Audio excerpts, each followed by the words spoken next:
Dan kalau tadi Anda yang menyatakan bahwa meminjam tangan orang lain, nyapuk nyilih tangan itu sebenarnya Pak Prabowo juga bisa bilang ini desakan publik terhadap untuk tuntutan untuk membatalkan Betul. seleksi KPK ini sangat keras gitu. Jadi sebagai Iya. pemerintahan yang yang ingin legitimasi didukung oleh publik, ya kita mememutuskan juga untuk menarik kembali bisa begitu loh. Mhm. Ya. Ya memang, tapi Menteri hukumnya kenyataannya udah bilang kan? demikian. Ya, Menteri hukumnya udah Mhm. bilang kan Ya, gitu ya, Pak Supratman iya, ya. betul. Ya, Mhm. ya. Iya, sudah bilang bahwa ini ya tergantung kepada presiden. Kalau saya hanya pelaksananya saja. Begitu Hmm. kalau presiden menghendaki itu, maka ya akan diubah apa namanya seleksi itu. Dan Hmm. kalau menurut Yusril, ini yang akan dikonsultasikan kepada DPR adalah soal pansel, di mana pansel yang kemarin Hmm. itu dianggap apa tidak ada atau dianggap ilegal atau dianggap bagaimana nantinya kita tidak tahu statusnya. Tapi yang jelas, saya rasa ini akan dibentuk pansel baru atau panitia seleksi baru untuk capim KPK. Nah, ini berarti Nurul Gufron bisa daftar lagi, Mas Hersu Tapi ya. kalau bisa jangan diloloskan. Karena konflik of interestnya tinggi dan dia udah pernah cacat moral juga kan. Betul, Iya, betul. ya, ya. Oke, Oke. nah ini ada hubungannya dengan Hmm. posisi dari Kaisang dan Gibran, Mas Hersu, Wah, itu tentunya ada soal banget, KPK ini. ada banget. Iya. Mm, Oke, iya, iya. tapi sebelum ngomongin ada kaitannya dengan Kaisang dan Gibran, saya kira kita masukin soal bisnisnya Kaisang dulu, Mbak. Baru nanti kita Oh, kaitin ke iya. situ ya. Lebih enak segitu nanti bahasnya gitu.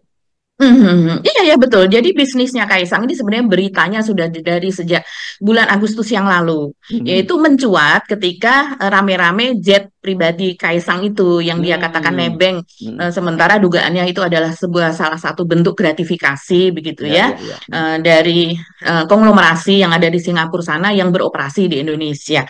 Nah, ketika itu narasinya adalah ini perusahaannya kolaps gitu, nggak bayar gaji karyawan begitu, Hmm. tapi kok malah dia flexing begitu, nggak bayar gaji perusahaan apa karyawan, tapi dia malah mengeluarkan uang sebanyak itu, karena kan kalau flexing orang lalu menduga itu eh, membayar begitu ya untuk jet pribadi itu Hmm. walaupun bukan punya dia, dia menyewa. Dugaannya demikian, apalagi kemudian membeli stroller ya, Hmm. atau kereta bayi untuk calon bayinya senilai harga motor 21 juta katanya, dan kemudian membeli roti seharga 400.000 sementara karyawan tidak digaji. Nah itu kan ketika itu menjadi rame, Mas Ersu, tapi ternyata itu memang serius. Hmm. Ketika bulan Agustus itu masih sekitar 2 bulan tidak digaji. Hmm. Kemudian pada bulan September ada lagi, Mas Ersu, beritanya ada unjuk rasa gitu, ratusan karyawan dari salah satu perusahaan Kaisang tersebut. Nama perusahaannya adalah PT Panca Mitra Multiperdana Tbk, atau kalau sebagai emiten di Bursa Efek Indonesia begitu, itu namanya PMMP begitu, Mas Hersu. Nah, sekarang ini marak lagi, dan sekarang sudah empat bulan, berarti kalau Agustus saja sudah 2 bulan, berarti sekarang sudah 4 bulan tidak digaji. Ini rame banget, Mas Hersu. Dan di mana Kaisang di situ kan kita tahu dia membeli saham perusahaan tersebut itu pada tahun 2021 ya. Itu kasusnya ketika itu rame karena Kaisang ya usianya berarti dikurangi dari yang sekarang. Kalau yang sekarang ini 29, berarti 2021 dia masih berusia 26 tahun begitu. Dan usia 26 tahun dia sudah bisa menggelontorkan dana sebesar 92,24 miliar untuk menyuntik perusahaan tersebut atau membeli saham perusahaan tersebut, yaitu senilai 8% dari keseluruhan jumlah saham yang ada di Bursa Efek Indonesia. Ini uangnya dari mana? Orang kan Hmm. menanyakan seperti itu, Mas Herzu, ketika itu begitu. Dan Ya. kemudian ada laporan dari Ubaidillah Badrun ke KPK, yang kemudian Ubaidillah ini menengarai bahwa uh, karena sebelumnya dia mendapatkan suntikan dana lah, CSR begitu, Mas Hersu. 2 kali CSR yang jumlahnya sekitar 99 miliar rupiah. Ini untuk apa namanya, untuk Kaisang dan juga Gibran di CSR atau perusahaannya investasi, GK Mbak? Hebat. Ya, investasi lah. Ya Semacam suntikan investasi. dana kan berarti dia Kalau CSR kan gratisan investasinya. aja lah, gratis untuk Iya.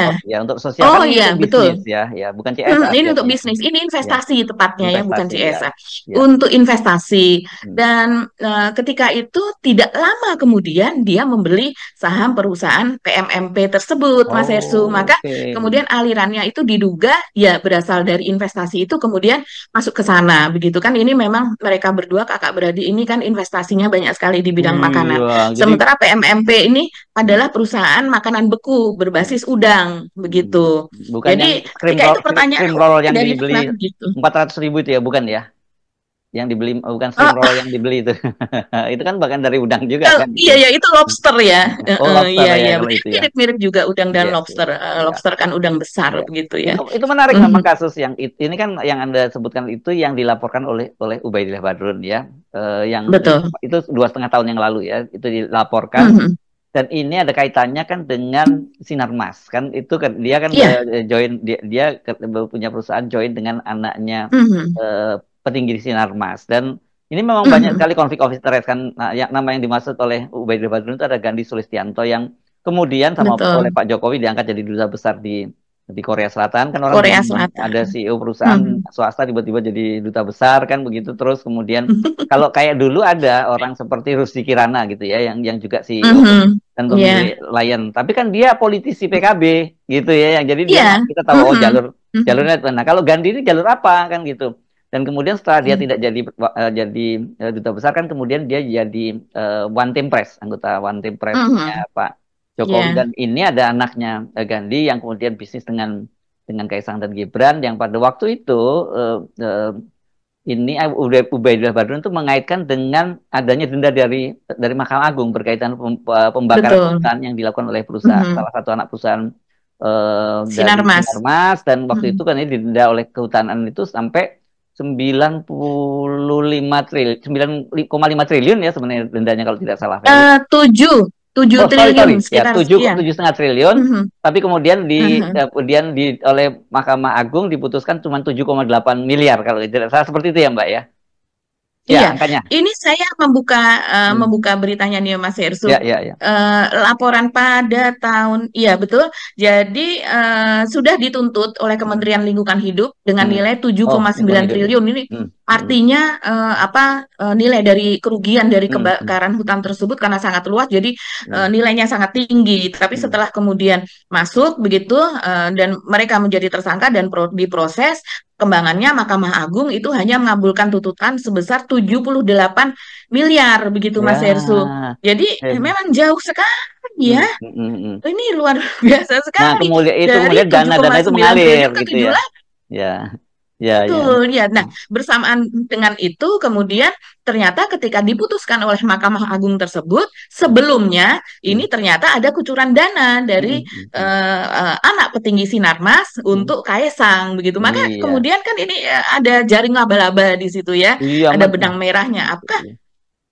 Apakah Menarik. mungkin Hmm. Kaisang ini akan dan Gibran itu akan mendapatkan kucuran dana tersebut kalau seandainya mereka bukan anak presiden dan kalau Iya. seandainya tidak ada kasus tersebut, apakah mereka akan mendapatkan kucuran dana dan juga apakah itu berkaitan dengan turunnya keputusan Mahkamah Agung yang seharusnya denda Iya. 7,9 miliar hanya 7,9 triliun menjadi hanya 78 miliar. Ini kan turunnya banyak banget. Ini kerugian negara loh Mas Iya, iya. Sersu ya. Dan ini Sampai sekian ya triliun seharusnya. cerita ini makin lengkap sebenarnya soal kecurigaan terhadap anaknya Pak Jokowi ini kan berkaitan dengan Hmm. sekarang yang dibuka oleh Multatuli Project ya. Tapi yang disorot Betul. lebih pada Raffinya.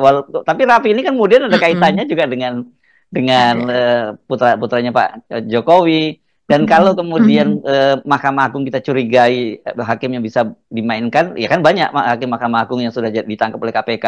Dan kalau hakim bukan di Mahkamah Hakim bukan Mahkamah Agung ya hakimnya kan sekarang baru ramai juga tuh yang hakim di Surabaya ya yang Betul. ditangkap Ronald itu Tanur ya, kasus ya Ronald Tanur. ya jadi penyuapan karena divonis bebas masa ada penganiayaan terhadap pacarnya kemudian sampai meninggal dunia kok bisa divonis bebas itu kan bikin Luar kita biasa. nggak masuk akal. Tapi itu menunjukkan bahwa apa kan Mahkamah Agung masa nggak bisa Mahkamah Agung juga ada hakimnya yang sudah ditangkap juga karena suap semacam itu. Jadi Itu situasinya sekarang ini Mbak Agi. Yang semua tadi itu cerita tadi itu di mana cerita Anda kalau cerita Pak Jokowi dan kemudian itu Anda bisa masuk dari mana saja cerita tentang Pak Jokowi dan keluarganya. Betul. Nanti ketemunya ke situ-situ juga gitu. Iya ya, ini menarik banget dan kasus itu yang dilaporkan oleh Kang Ubedillah Badrun tersebut kemudian hanya diarsipkan oleh Iya, KPK begitu iya. kan dengan alasan tidak cukup bukti tidak lengkap apa dan sebagainya data tidak lengkap misalnya. Tapi kalau seandainya diarsipkan itu memang ada klausul yang menyebutkan itu masih akan bisa dibuka Bisa lagi dibuka selama lagi. 20 tahun. Begitu. Nah, Nah, artinya itu. selama 20 tahun ini harus Iya. harus cawe-cawe terus Mas Itu Esu lagi ada supaya kaitannya anak-anak lagi itu dengan selamat. soal pansel tadi, pansel pimpinan Betul. KPK. Jadi Iya. pokoknya muter-muter aja. Makanya saya bilang Anda boleh masuk dari mana aja, nanti ketemunya ke situ. Sebenarnya gitu. Akar persoalannya di Iya, iya, situ, iya. gitu ya. Ya, oke. Iya, iya. Saya kira dari sini Mhm, kita udah bisa. Tadinya kan seperti pasal-pasal yang kita gabungin, mhm, set, jadi mosaik. Oh, ada Pak Jokowi dan anak-anaknya, rupanya mhm, begitu mhm, masalahnya. Anda mau cerita mhm. soal pansel KPK, Anda mau cerita tentang cawe-cawe Pak Jokowi, apapun lah Betul. Anda bisa.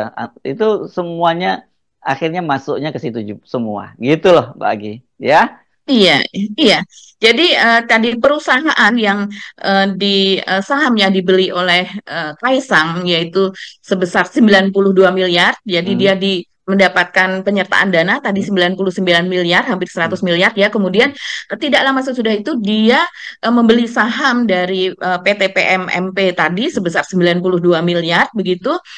Sekarang perusahaan tersebut sedang dilanda kesulitan ekonomi begitulah Hmm, ya. hmm. Jadi perusahaan ini perusahaan makanan beku berbasis udang ini memiliki sekitar 1.500 karyawan begitu Mas Ersu. Ini Banyak ya. basisnya ada di Jawa Timur ya, ada di Situbondo Hmm. begitu.